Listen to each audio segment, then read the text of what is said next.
he was into it with my homeboy Jimmy Henchman. You know what I mean?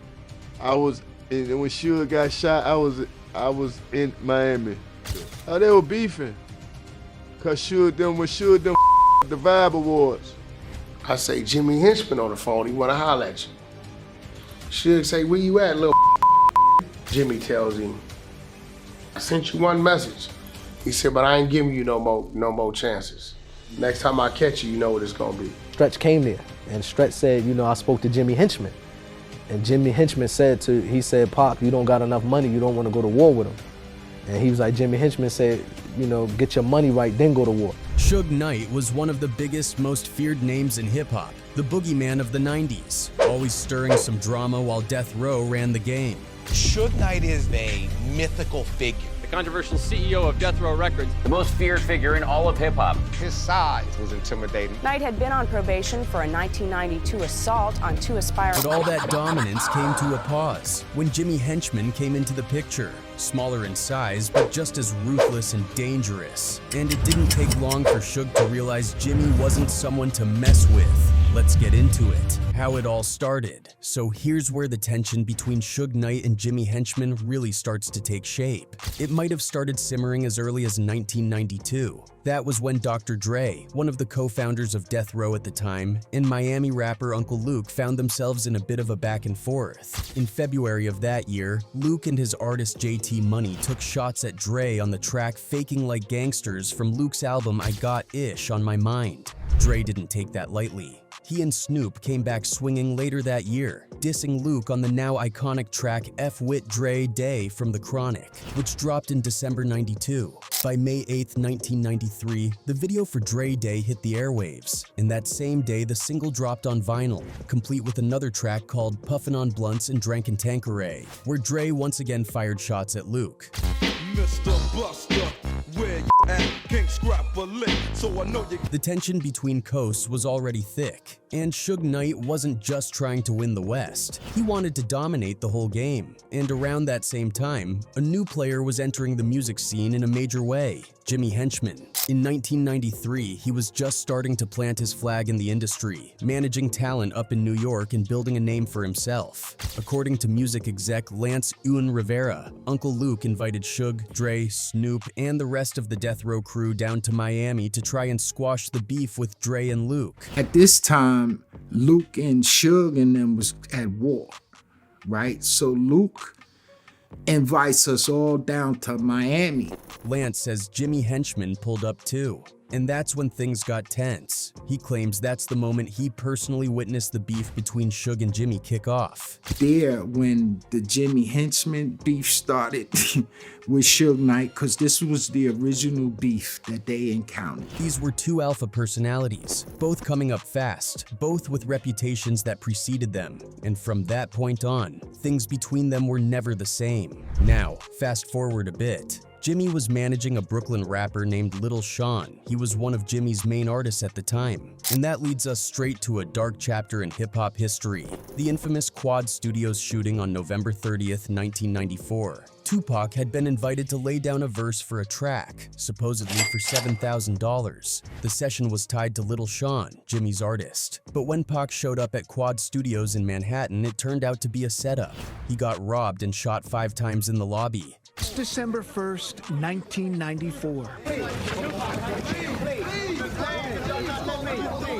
The rare, raw footage of Tupac Shakur in a wheelchair the morning after he was shot. And while the details are still debated to this day, many, Tupac included, believe Jimmy Henchman was behind it. That changed everything. Almost a year later, in October of '95, Suge Knight bailed Tupac out of prison and signed him to Death Row. From that moment, Pac and Suge were inseparable, bonded by loyalty, music, and a hunger for revenge. Tupac wanted payback for what happened at Quad, and now Suge had even more reason to go at Jimmy Henchman. Around this time, Jimmy Henchman was making serious moves of his own. He had just launched his own management company, Henchman Entertainment, and was quickly becoming a major force in New York's hip-hop scene. He wasn't just managing artists, he was building alliances, getting tight with big names like Biggie and Junior Mafia. In fact, back on July 20th, 1995, his client Little Shawn dropped a track called called Don Perignon, and both Biggie and Junior Mafia appeared on it. If you peep the music video, you'll catch people rocking Henchman Entertainment shirts.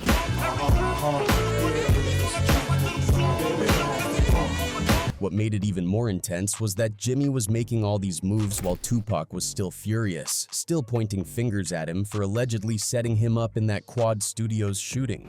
And Jimmy didn't seem too pressed. In fact, some say he was intentionally rubbing salt in the wound, making these public plays, knowing full well Pac was watching. Part of the beef supposedly stemmed from Tupac publicly disrespecting Haitian Jack, a feared figure in the New York streets who was believed to be tight with Jimmy. During one of his assault case trials, Tupac threw shots at Haitian Jack on live television, and that didn't sit right with a lot of people. Word is, Jimmy wanted to teach Pac a lesson for crossing a line that most wouldn't dare touch. Later, Tupac would get even more direct in his music. On the track Against All Odds, he came at Jimmy, promised to pay back Jimmy Henchman in due time. Set me up, wet me up. Dude stuck me up. Heard the guns bust, but your tricks never shut me up. I mentioned, promise to pay back Jimmy Henchman in due time. I know bitch just listening. Fast forward to 2004. Jimmy was now managing a new artist out of Compton, a rapper who was catching major buzz and just so happened to be Dr. Dre's protege, The Game. Now anyone who knows Suge Knight knows he still held a grudge against Dre ever since Dre left Death Row in '96. Suge had spent years trying to sabotage anything Dre touched, and now here comes Dre's new golden boy blowing up all over the place. That didn't sit right with Suge at all. Things hit a boiling point on August 29, 2004 at the MTV VMAs in Miami. Suge Knight and The Game ran into each other, and according to the rumors, it wasn't pretty. Some claimed Suge slapped The Game across the face, but Game would later deny it, saying nothing like that ever happened. According to him, it was just a tense face-off, nothing more. And years later in 2019, he even claimed in an interview that he pulled a gun on Suge, but again, that's never been confirmed. To make things messier, Bay Area rapper Yuckmouth stirred the pot with a diss track aimed at Game, where he brought up the alleged slap. Game wasn't having it. He clapped back on his 2004 mixtape Welcome to Compton Part 3, spitting, left the VMA Awards, went back to the hood, streets is talking. Game got slapped by Suge. False. I was face to face with him. Left the VMA Awards, went back to the hood, streets is talking, Game got slapped by Suge. Behind the scenes, Jimmy Henchman wasn't happy about any of this. As Game's manager, he didn't like Suge pulling that kind of stunt, especially not with one of his artists. And on a deeper level, Jimmy was fed up with how Suge had been moving overall. He already had a problem with how Suge was constantly trying to bully Dr. Dre. And things got even worse in November of that same year, when the 2004 Vibe Awards turned into a full-on brawl. Dr. Dre was assaulted on stage, and many believed Suge had something to do with it, if not directly, then indirectly. That was strike two in Jimmy's eyes. By 2005, things between Suge Knight and Jimmy Henchman were far from cooling off. In fact, it was just getting hotter. Another incident would go down that year, this time on Suge's home turf, Los Angeles. So here's how it played out. In mid-2005, Jimmy Henchman was still managing The Game, who by then had become one of the hottest rappers out. Jimmy was working with Big U on locking down a sneaker deal for Game. Now Big U was in an interesting spot because he had ties to both sides. He was close to Corrupt, who was signed to Death Row at the time, which naturally meant he was also cool with Suge. But he was also doing business with Jimmy, helping him get that shoe deal off the ground. In an interview with The Breakfast Club, Big U broke down what happened next. He said he and Jimmy were at a restaurant in LA talking business like usual. Nothing seemed off until Suge Knight called Big U out of nowhere. According to Big U, Suge's tone was off. It was one of those calls where you start reading between the lines. Before they could even really process it, Suge pulled up outside the spot with 15 cars deep. Right when he's walking in the restaurant, Suge is pulling into the back of the restaurant and he got about 15 cars with him. That's when Big U started to realize something wasn't right. As they sat in the restaurant, more and more dudes started walking in. Big U looked around and realized the whole vibe had shifted. He turned to Jimmy and asked him, "Why don't you go out the back? I'll talk to Suge and calm things down." But Jimmy wasn't going for that. According to Big U, Jimmy said, "I can't do that. I can't run." Hold on, so I'm talking to Jimmy, I'm gotta be for Suge, like, yeah.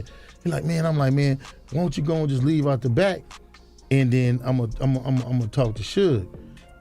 Jimmy, I can't do that. Moment stuck with Big U. He said that's when he gained a new level of respect for Jimmy. Suge Knight came rolling in with an army. Big U tried to reason with Suge, not demanding anything, just trying to de-escalate the situation. He told Suge, "I'm trying to do business with this dude." And for a second, it seemed like Suge heard him. I'm making an appeal to Suge. I ain't telling Suge what to do. I'm trying to do business with this dude, man. I got this rule, like, man, I gotta holler at this ooh, man, ooh. I'm like, man, look. Suge took a drag from his cigar, blew out some smoke, looked at Jimmy and said, "My brother is the only reason you gon' make it out of here." And that was that. Big U later admitted that was the day he realized just how deep and dangerous the politics in the industry really were. She'll blow a puff of smoke. I'll never forget.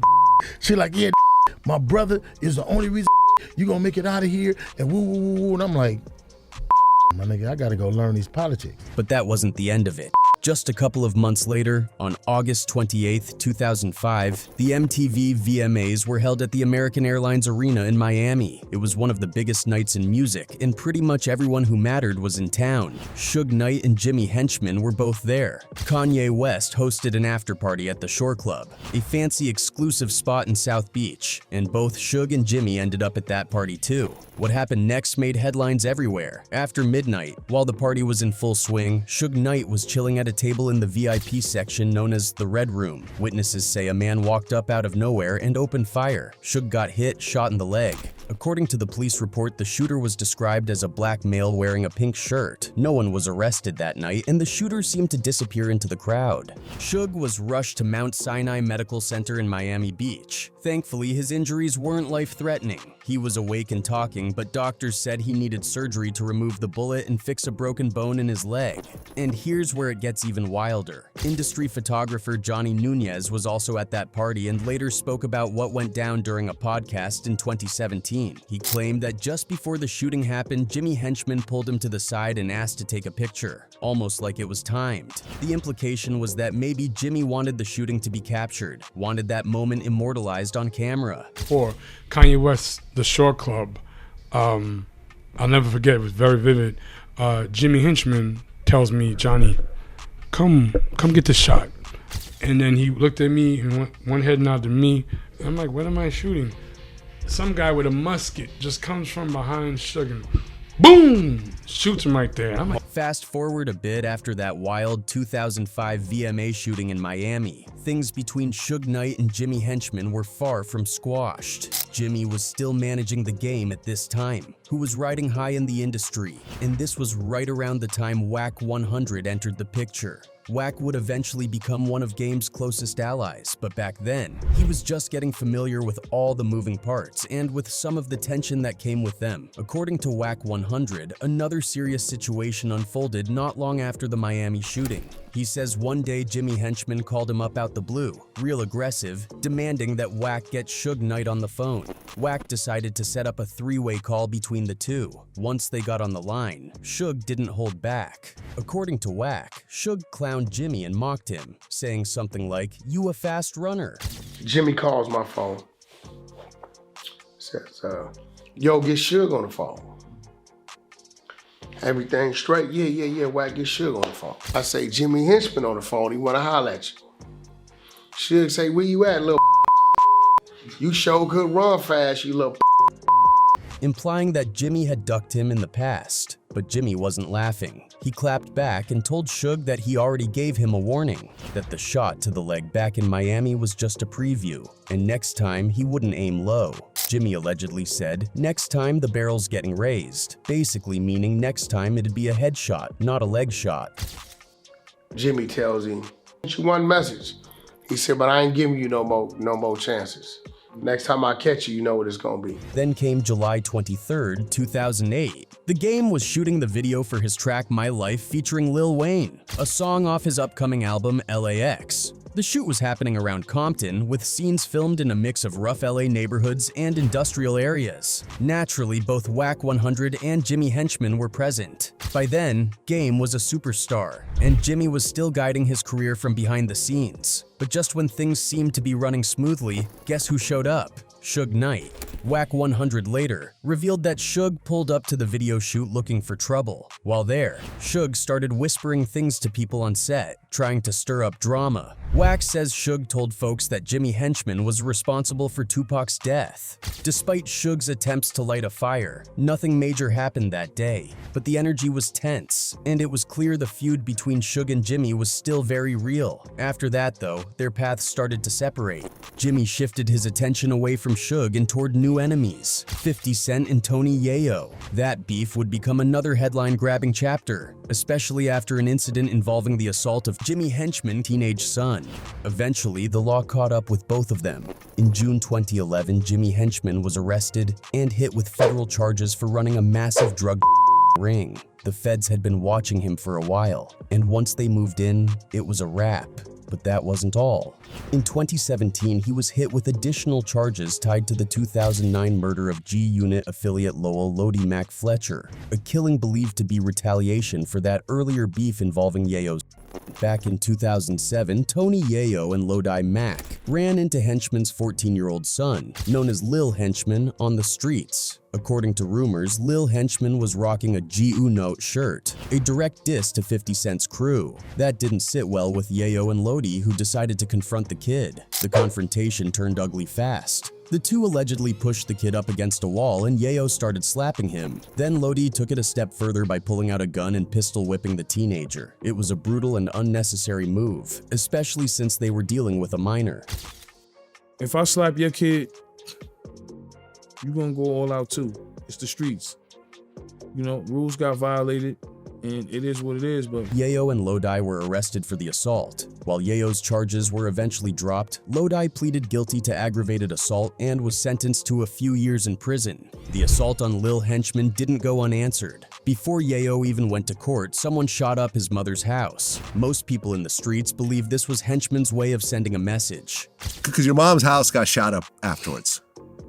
Was your mom and your sister in the house? Nah, my mom's wasn't there, my sister was there. Jimmy's final attempt on Yayo's life was when he saw Tony Yayo's Bentley parked and decided to spray it with bullets. But, as luck would have it, Yayo was sitting inside his bulletproof van parked just behind the Bentley, so he escaped unharmed.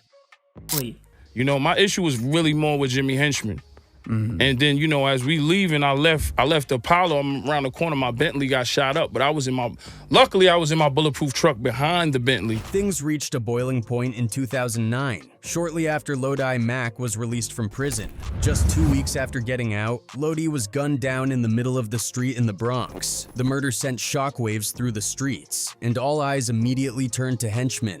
The murder was meticulously planned by Henchman and his associates. They got information about Lodi Mac's release and movements. When they initially tried to identify him, they missed him, but they persisted. Eventually, they found out who Lodi Mac's lawyer was and called the lawyer, pretending to be a friend of a close associate, Biggie. They told the lawyer that Biggie had asked them to look after Lodi Mac now that he was out of prison. Lodi Mac, grateful for the supposed help and thinking a friend was looking out for him, agreed to meet up with them. Tragically, this led to his demise. It didn't take a detective to put two and two together. Lodi had assaulted Henchman's son, and now he was dead. When it was all said and done, Jimmy Henchman was sentenced to 2 life sentences plus 30 years. He's now locked away for good. As for Suge, his downfall came in January 2015. While on the set of the Straight Outta Compton movie, Suge got into a heated altercation that ended with him running over 2 men in his truck, one of whom died. The whole thing was caught on surveillance, and Suge turned himself in not long after. In 2018, he took a plea deal and was sentenced to 28 years in prison, and that's how it all ended.